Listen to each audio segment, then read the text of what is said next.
परमेश्वर का धन्यवाद हो कि उसने आज का दिन हमें देखने को दिया।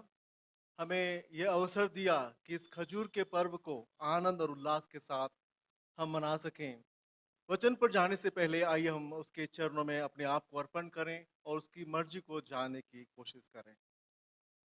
आइए हम प्रार्थना करें।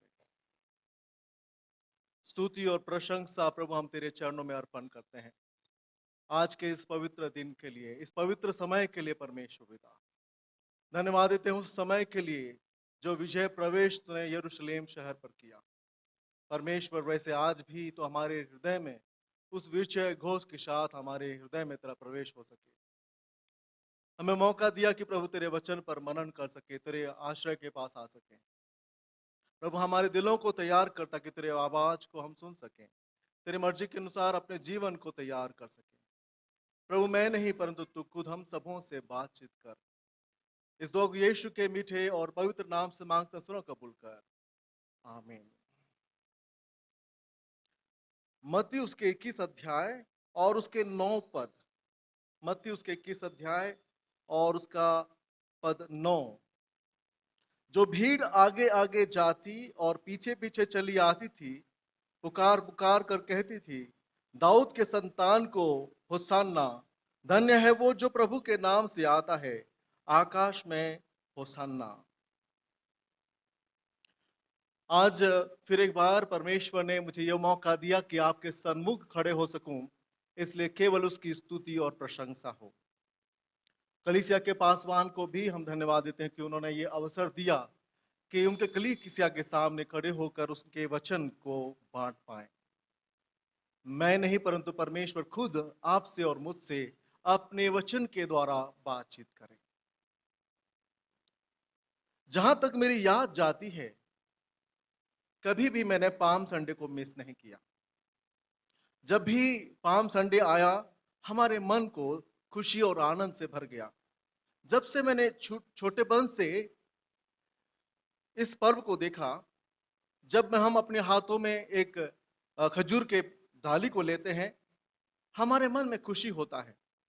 जब हमारे चारों तरफ लोग मौजूद होते हैं, कलीसिया के लोग होते हैं, उनके हाथों में भी डालियां होती हैं, उनके मुख में भी आनंद होता है और सब होसाना के गीत गाते हैं, जैसे अभी थोड़े समय हमने पहले किया।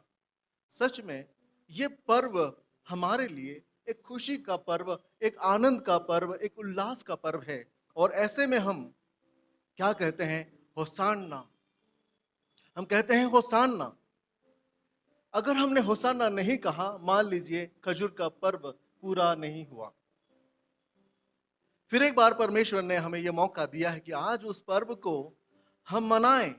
हम कहें कि दाऊद के संतान का होसाना, प्रभु के नाम से जो आता है उसका होसाना, और ऊंचे स्थानों में उसका होसाना। तो इसका अर्थ क्या है? ये जो शब्द है उसका क्या अर्थ है? क्यों हम होसाना कहते हैं? पाम संडे, खजूर के एतबार और ये होशाना जो शब्द है, इसका क्या संबंध है?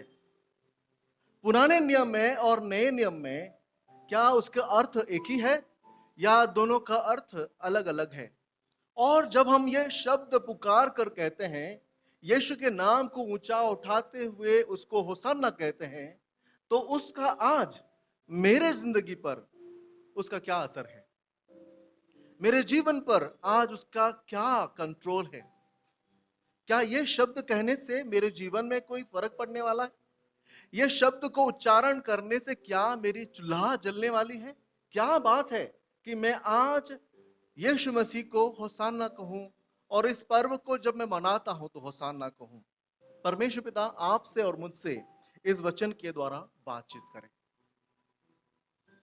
शब्द है होशाना, इसका अर्थ क्या है? इस पर थोड़े समय हम गौर करेंगे। ये जो शब्द है, ऐसा कोई भी मसीह नहीं होगा जिसको ये शब्द उसने कभी उच्चारण नहीं किया होगा। हमारे पास ऐसे बहुत सारे गीत हैं, हमारी किताबों में ना, गीत की किताब में ऐसे बहुत सारे गीत हैं जिसमें ये शब्द का इस्तेमाल किया गया है। भारत का एक म्यूजिक डायरेक्टर को ये गाना, ये शब्द बहुत ही पसंद आया, उसने भी अपने गानों में इसका इस्तेमाल किया। जो कैथोलिक चर्चेस है, कहा कि भैया आप क्या कर रहे हैं, ये तो हमारे बाइबल का, हमारे धर्म का एक शब्द है, आप क्यों इस्तेमाल कर रहे हो। लेकिन उसने इस्तेमाल किया और लोगों को भी बहुत अच्छा लगा। जब मैं इसकी तैयारी कर रहा था तो ये शब्द कहां कहां इस्तेमाल हुआ है, उस पर थोड़ा अजीब सी बातें हमें देखने को मिली। जैसे हम कहां पर इसका इस्तेमाल करते हैं, जैसे Hosanna food private limited Lohegaon, Hosanna marketing agency Ghorpadi, Hosanna trans services यानी taxi services Kondhwa, Hosanna food mart Ghorpadi, Hosanna solutions Bhosari. बहुत सारे तरीके से इसका इस्तेमाल लोग करते हैं, है ना। लेकिन जो मेन बात है वो है होसाना, उसके अर्थ कुछ अलग है। जो अनुवाद करने वाले, जैसे हम ये शब्द को कहां से लाते हैं, जब हम पढ़ते हैं किताबों को, उसमें यह दिखा गया है कि जो होसाना ये शब्द है इब्रानी भाषा से लिया गया है। इब्रानी भाषा में इसका जो रूट शब्द है वो है होशियाना। याशा का मतलब है टू सेव एंड डिलीवर, उद्धार करना और बचाना, छुटकारा दिलाना। अन्ना ये शब्द का अर्थ है प्लीज आई बिसीच, विनती करता हूं, रिक्वेस्ट करता हूं कि मेरा उद्धार कर। जब इसको हम जानते हैं, हमारा जो बाइबल है दो भाषाओं में लिखा गया, इब्रानी और ग्रीक। यह शब्द इब्रानी भाषा से आया। जब उसको ग्रीक भाषा में यानी यूनानी भाषा में भी अनुवाद किया गया, तो जो भी अनुवादक थे उन्होंने उसको बदला नहीं, उसी शब्द का इस्तेमाल किया। अंग्रेजी में जब अनुवाद की गई तब भी उसी शब्द का इस्तेमाल किया, होसाना। और हिंदी में भी हम उसी शब्द को इस्तेमाल करते हैं, होसाना। बाइबल में पुराने नियम में भी इसका इस्तेमाल को देखते हैं और नए नियम में भी हम उसका इस्तेमाल किया गया ऐसा देखते हैं। पुराने नियम में सिर्फ एक ही बार, ओल्ड टेस्टामेंट में सिर्फ एक ही बार उसका इस्तेमाल किया गया है। आज हमने उसको उत्तरवादी के पाठ की तरह पढ़ा। भजन संहिता 118 उसके 25 पद में उसका इस्तेमाल किया गया है, होसाना। और नए नियम में 6 बार इस शब्द का इस्तेमाल किया गया है और सुसमाचार के लेखकों ने इसका इस्तेमाल किया। हमारे जैसे हम देखते हैं, हम अलग अलग राज्यों से आते हैं, हमारे यहाँ पर एक शब्द का अर्थ कुछ और होता है, और अगर हम पूर्व ओडिशा में जाएंगे या पूर्व भारत में जाएंगे उसका शब्द कुछ और होता है। जैसे कि आप बोलते हैं गप बसा, है ना। गप बसा मतलब चुप बैठो। और हमारे यहाँ पर अगर गप बोलते हैं तो गप्पा मारो है, मतलब बहुत बोलो। अलग अलग शब्द का, सेम शब्द का अलग अलग इस्तेमाल, अलग अलग अर्थ। पुराने नियम में इसका अर्थ कैसा था, एक प्रार्थना थी, एक विनती थी कि प्रभु हमारा उद्धार कर। लेकिन जब हम नए नियम में आते हैं, यही शब्द का अर्थ है धन्यवाद, प्रशंसा। पुराने नियम में प्रार्थना करने वाला कह रहा है कि हमारा उद्धार कर, हम तुझसे विनती करते हैं। और नए नियम में हम तेरा धन्यवाद देते हैं क्योंकि उद्धार का मार्ग तूने हमें दिखाया है। दोनों जगह अलग अलग अर्थ, तो दोनों को हम थोड़े समय गौर करेंगे। पहला जो है होसाना, अ प्रेयर ऑफ डिलीवरेंस। होसाना यह शब्द पुराने नियम में इस प्रेयर ऑफ डिलीवरेंस है, प्रभु हमें छुटकारा दे, एक छोटी सी प्रार्थना। उसको हमने भजन संहिता 118 और 25 में पढ़ा, जहां पर उसका अर्थ है help, save I pray, save now, save us we pray O Lord, please Lord please save us, please Lord please give us success. यानी पुराने नियम में भजन संहिता 118 और उसके 25 पद में जो शब्द का इस्तेमाल हुआ है, उसके ये सारे अर्थ है कि प्रभु तू हमारा उद्धार कर। जो यहूदी लोग थे, जो लोग यरूशलेम में जाते थे और वहां पर जब वो तंबू का पर्व मनाते थे, है ना, आप एक पर्व जानते, तंबुओं का पर्व, फीस्ट ऑफ टैबरनेकल। जब उस पर्व को मनाते थे तो भजन संहिता 118 को गीत की तरह वो गाया करते थे। यरूशलेम शहर में जब अलग अलग जगह थी, जो पवित्र स्थान है, जब वो जाते थे, इस भजन संहिता को गीतों के द्वारा गाते थे। और जो लेखक हैं, जो स्कॉलर्स हैं, वो बताते हैं जब यीशु मसीह का वो दिन आया कि वो विजय प्रवेश यरूशलेम में करे, तो लोगों ने वही गीत को यानी भजन संहिता 118 को गाया, 118 के 25 पद को गाया। जब वो गा रहे थे, कैसे गा रहे थे? प्रार्थना की तरह गा रहे थे। पहली बात, वो प्रार्थना की तरह गा रहे थे, ये कह रहे थे कि हे यीशु होसाना, यानी तू हमको बचा, हमारा उद्धार कर। कैसे उद्धार कर? किससे उद्धार कर? रोमी शासकों से हमारा उद्धार कर, रोमन रूल से हमारा उद्धार कर। वो हमको नीच सोचते हैं, हम उनके बंधन में नहीं रहना चाहते हैं, हम उनके क्रूरता के सामने झुकना नहीं चाहते हैं, हमको स्वाधीनता चाहिए। इसलिए होसाना यीशु मसीह, शांति का राजा, दाऊद का संतान, होसाना, हमें रोमी अधिकार से तो हमारा छुटकारा दे। बहुत सारे लोग जो थे यीशु मसीह को असल में वो समझ नहीं पा रहे थे। उनका क्या था कि हमें रोम के शासकों से यीशु हमें बचाएगा, इसलिए उसके पीछे पीछे जाने लगे। लेकिन वहां पर थोड़े लोग ऐसे भी थे, वो अच्छी तरह से जानते थे कि यीशु क्या करने वाला है, किससे छुड़ाने वाला है, रोमी शासन से या फिर पाप के बंधन से या फिर मृत्यु, डेथ, इसकी जो पावर है उससे बचाने वाला यीशु मसीह है। इस बात को वहां पर थोड़े लोग जानते थे। प्यारे मित्रों, आज जब हम उसके पास जाते हैं, आज हमने बहुत सारे लोगों ने होसाना कहा, होसाना के गीत गाए, होसाना के नारे लगाए, तो हम उसके पास आज कैसे जा रहे हैं? क्या हम कह रहे हैं, हे यीशु मेरा उद्धार कर, हे यीशु मैं तुझसे विनती करता हूं क्योंकि मैं फाइनेंशियल स्ट्रगल से जा रहा हूं, तू मेरा उद्धार कर। हे यीशु मेरे परिवार में बहुत सारे झगड़े हो रहे हैं, मेरे परिवार में बहुत सारी अशांति हो रही है, तू उसमें से हमारा छुटकारा कर। हे यीशु मेरे परिवार में मेरे जो प्रिय लोग हैं वो दूर चले जा रहे हैं तुझसे, उनका तू वापसी कर, उन्हें वापस लेकर आ। मेरे बच्चे हैं वो बिगड़ जा रहे हैं, जिस राह पर जाना नहीं चाहिए उसी रास्ते पर जा रहे हैं, हे यीशु उनको वापस लेकर आ। मैं किसी बड़ी बीमारी में पड़ा हुआ हूं, सालों से उसके कष्ट झेल रहा हूं और उसमें से कितना मैंने इलाज करा लिया है, मुझे छुटकारा नहीं मिल रहा है। मैं तेरे पास आता हूं, मुझे छुटकारा दे।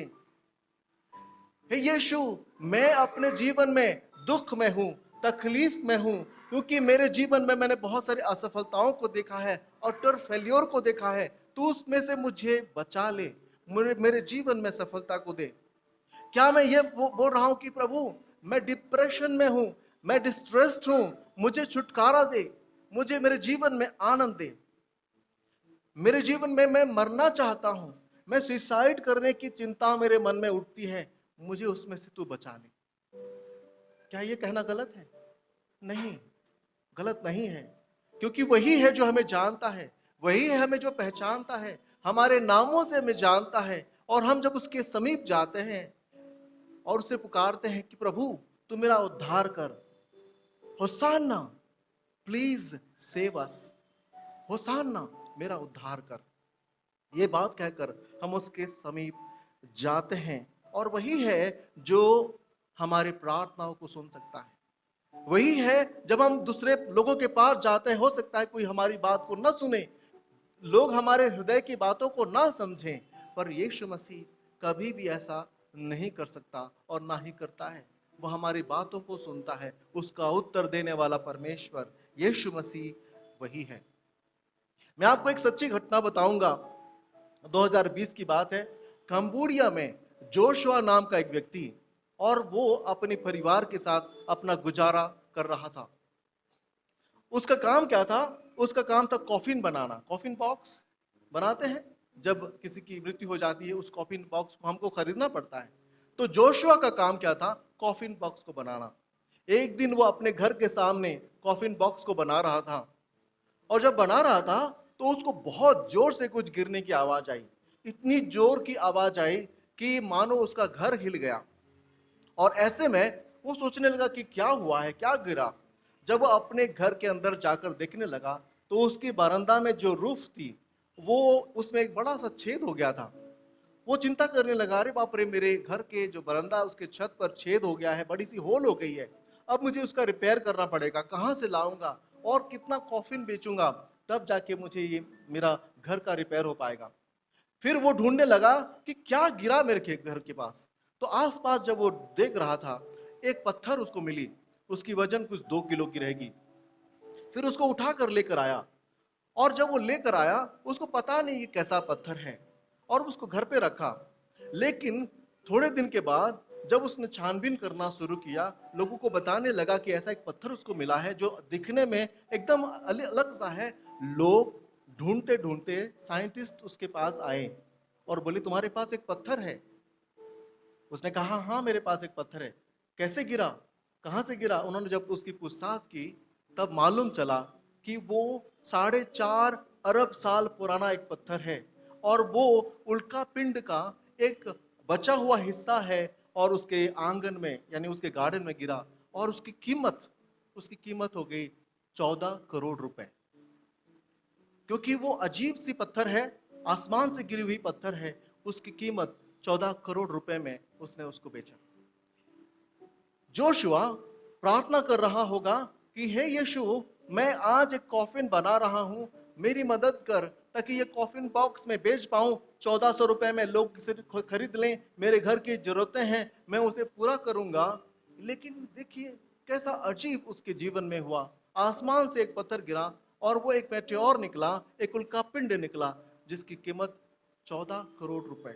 और उसने आखिर में कहा, मेरे पास ये प्रभु ने दिया है इतने सारे पैसे, और इसमें से थोड़ा मैं मेरे गांव में एक चर्च बनाने के लिए उसका इस्तेमाल करूंगा। परमेश्वर का काम करने का तरीका अलग है।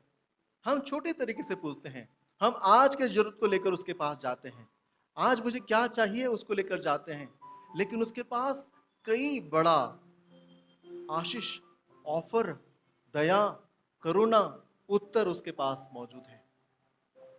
किस प्रकार से हम आज उसके पास जाते हैं? मेरी छोटी छोटी जरूरतों को लेकर, या उसके पास जो मेरे लिए सबसे बड़ा उत्तर है उसके लिए उसके पास जाते हैं?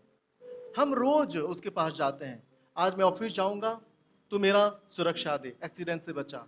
आज मैं एग्जाम देने जाऊंगा, मेरे एग्जाम को अच्छे करने दे। आज मैं बाहर जा रहा हूं, कोई बिल्ली मेरा रास्ता ना काटे। आज मैं वहां जा रहा हूं, मेरा बॉस आज मुझे गुस्सा ना करे। बहुत सारी प्रार्थनाएं, छोटी छोटी प्रार्थना करते हैं। लेकिन यहां पर हम क्या देखते हैं कि परमेश्वर के पास उससे भी बड़ा उद्धार का कारण अब हमारे पास है। उसने क्या किया? उसने मृत्यु को, उसकी जो ताकत थी, उसको उसने चूर चूर किया। और पाप, जो मनुष्य के द्वारा उस पाप से छूटने का कोई जरिया नहीं है, उस पाप से हमें बचाने के लिए, उसके बंधन से हमें बचाने के लिए उसने उपाय ढूंढा, और उसने अपने जीवन को क्रूस पर दे दिया। प्यारे मित्रों, आज हम उसके पास किस तरह से जा रहे हैं? होसान्ना, इसका अर्थ है prayer for deliverance. Prayer for deliverance. और भजन संहिता उसके 118 और 25 में लिखा है, save us, we beseech you, O Lord, O Lord, we beseech you, give us success please. जब हम भजन संहिता को उसको पढ़ते हैं, हिंदी में पढ़ेंगे, और वहां लिखा है, हे यहोवा, बिनती सुन, उद्धार कर, हे यहोवा, बिनती सुन, सफलता दे। आज हम उसके पास कैसे जाते हैं? हमारी प्रार्थना आज कैसी है? छोटी है या बड़ी है? जो बातें वो हमारे लिए रखा है, क्या हम उसको मानने के लिए अपने आप को तैयार करते हैं? दूसरी बात, होसन्ना का नए नियम में जो अर्थ है उसको हम थोड़े समय देखेंगे। Hosanna is a song of adoration because of deliverance. उसने हमें उद्धार दिया है, इसलिए it is a song of adoration, उसकी तारीफ का गीत है। होसाना मतलब उसकी स्तुति, उसकी प्रशंसा। दाऊद के संतान का होसाना मतलब दाऊद के संतान की स्तुति, उसकी प्रशंसा, उसकी महिमा। मत्ती उसको 3 बार इस्तेमाल करता है, मरकुस उसको 2 बार इस्तेमाल करता है, और यूहन्ना उसे एक ही बार इस्तेमाल करता है। होसाना, प्रभु के नाम से जो आता है उसकी होसाना, दाऊद के संतान का होसाना। यहां पर एक बात को हम देखते हैं, this is a special respect. जो लोग इस गीत को गा रहे थे, जो यीशु मसीह के आने के मकसद को समझ रहे थे, वो उसको तारीफ करने के लिए, उसकी महिमा करने के लिए उसका इस्तेमाल कर रहे थे। जब कोई रोमी एम्परर जीत कर आता था, तो लोग उसकी क्या करते थे, अपने हाथों में डालियां लेकर, अपने कपड़ों को बिछाकर, क्योंकि वो जीत कर आया है, उनकी उसकी स्वागत करते थे। और यीशु मसीह जो शांति का राजा यरूशलेम में प्रवेश किया, तब भी लोगों ने अपने हाथों में डालियां ली। क्यों? क्योंकि वो विजय प्रवेश कर रहा था, विजय का प्रवेश शहर में कर रहा था, और वो यरूशलेम में जा रहा था राजाओं का राजा की तरह, मसीहा की तरह, डिलीवरर की तरह, उद्धार करने वाला यीशु मसीह की तरह। देखिए, आज जो डॉक्टर हैं, यहाँ पर बहुत सारे लोग मेडिकल फील्ड के हैं, और एक बात को हम जानते हैं, आजकल टेक्नोलॉजी कहां से कहां तक पहुंच गई। लोग हृदय रिप्लेसमेंट कर पा रहे हैं, है ना, आंखों का रिप्लेसमेंट कर पा रहे हैं, किडनी ट्रांसप्लांट कर पा रहे हैं, लीवर ट्रांसप्लांट कर पा रहे हैं। और एक आदमी ने कोशिश की, एक डॉक्टर ने कोशिश की, एक शरीर और एक सर दोनों को मिलाने में वो सफल हुआ। बहुत सारी कोशिशें डॉक्टर कर रहे हैं और उसमें सफल हो रहे हैं, लेकिन एक बात इंसान अभी तक नहीं कर पाया, और वो क्या है, कोई व्यक्ति अगर मर गया तो उससे कोई भी डॉक्टर, कोई भी विद्वान व्यक्ति उसे जिला नहीं पाया है। इतने सालों में इंसान जब से बुद्धि आ गई, या फिर जब से उसको ज्ञान आया, उसने उसकी इस्तेमाल करते हुए बहुत कुछ कोशिश की है। रोबोट का इस्तेमाल करते हुए अगर वो अमेरिका में बैठा है और इंडिया में पेशेंट है, उनकी भी सर्जरी हो पाई है, लेकिन कोई भी डॉक्टर, एक्सपर्ट, स्पेशलिस्ट, कोई भी व्यक्ति जब उस मर गया है, उसको जीवन नहीं दे पाया है। केवल यीशु मसीह है जो हमें, हमारे, जो आदम ने शुरू किया था, आदम की वजह से पाप आई और पाप की वजह से मृत्यु आई, उसमें से कोई विद्वान, कोई साइंटिस्ट या कोई डॉक्टर किसी को बचा नहीं पाया है। केवल यीशु ही है जो पाप से हमें बचा सकता है और मृत्यु के सामर्थ्य से हमें बचा सकता है। उसके पास वो अधिकार है। आज हम किस प्रकार से उसके पास आते हैं, किस तरह से उसकी प्रशंसा करते हैं, किस तरह से उसकी तारीफ करते हैं, किस तरह से उसकी होशाना कर रहे हैं। वो कहता है, मैं तुम्हें सच कहता हूं, यूहन्ना उसके 5 अध्याय 24 पद में वो कहता है, मैं सच सच तुम्हें कहता हूं, जो मेरी बातों को सुनता है और जिसने मुझे भेजा है उस पर विश्वास करता है, अनंत जीवन उसका है। क्या कहता है? जो मेरी बातों को सुनता है, जिसने मुझे भेजा है, उस पर विश्वास करता है, तो अनंत जीवन उसका है, यानी वो मृत्यु को ना चखेगा। हम डरते हैं, हम क्या डरते हैं? हर कोई मरने से डरता है। अभी मुझे 53 इयर्स हो गई है, और जो 60-70 के हैं, वो भी सोचने लगते हैं, अरे अभी तो हमारा टाइम खत्म हो गया, अभी कभी ना कभी हमको मरना पड़ेगा। कुछ लोग हैं जो हमारा जो कब्रिस्तान हड़पसर में गए हैं, वहां पर जो व्यक्ति है, इंचार्ज है, उससे बात कर लिए हैं, भैया यहाँ पर मुझे थोड़ा सा जगह मिलेगी क्या? जगह ले चुके हैं। कभी मेरी मृत्यु हो जाएगी मुझे पता नहीं, तो मैं यहाँ पर ये गेट के पास मुझे दफन करने की जगह दे दो। ये हम कोशिश कर रहे हैं, सोचते हैं। एक उम्र के बाद इंसान सोचने लगता है। सिर्फ ये ऐसा नहीं कि 60-70 के बाद इंसान सोचेगा। आज जीवन अस्थिर है, आज कोई जीवित है, कल क्या हो जाए हम नहीं जानते। हम देखते हैं हमारे बीच में James, Nikesh James, 49 years suddenly, और उनकी ये मतलब परमेश्वर के पास चले गए। We do not know what will happen, we have no control over death. मृत्यु किसी के ऊपर भी आ सकती है, कोई भी उम्र के व्यक्ति के पास भी आ सकती है, और वो तो शारीरिक मृत्यु है।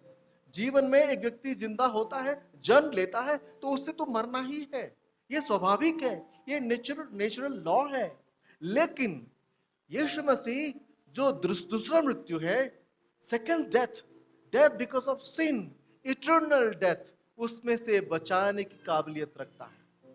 और वो आज हमें उसी बात की उद्धार के बारे में बताता है। इसलिए आज हम कहें होशाना, क्योंकि यीशु मसीह तू मुझे उस दूसरे मृत्यु से भी बचाने की काबिलियत रखता है। होशाना, तेरी स्तुति हो और तेरी महिमा हो।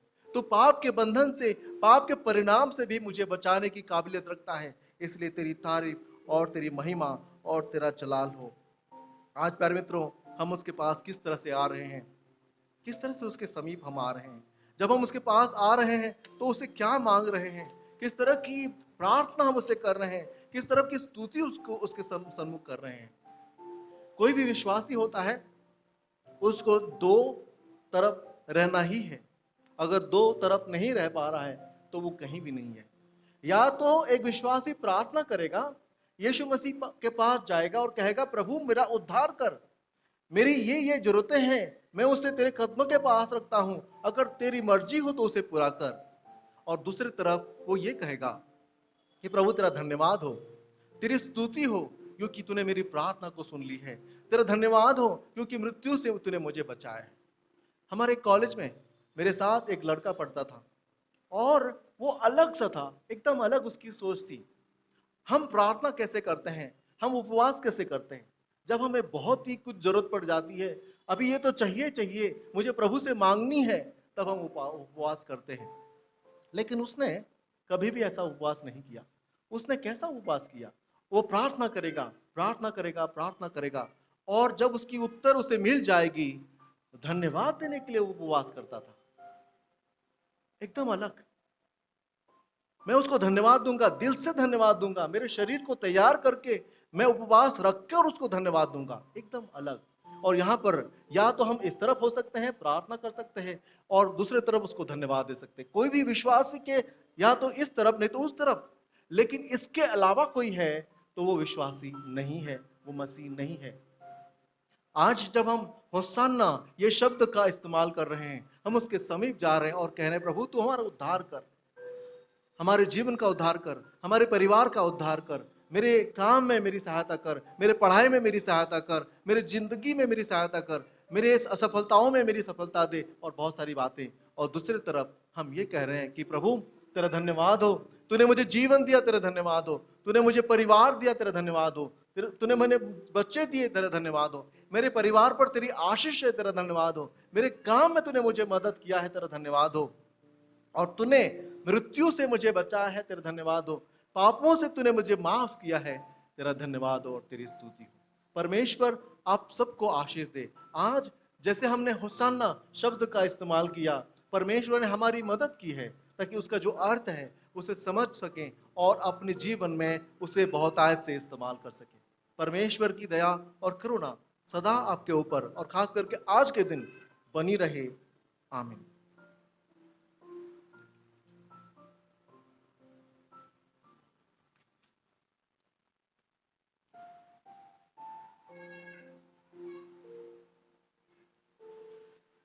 सारे आशीषों के देने हारा परमेश्वर, तेरी स्तुति और तेरी महिमा हो, तेरे नाम के जय जयकार हो, तेरी प्रशंसा हो। आज हम अपने होठों के द्वारा तेरी होशाना करते हैं, अपने जीवन को तेरे कदमों के पास लाते हैं और तुझसे हमारे उद्धार की कामना करते हैं। साथ ही प्रभु हम धन्यवाद देते हैं जो भी तूने हमारे जीवन में किया है।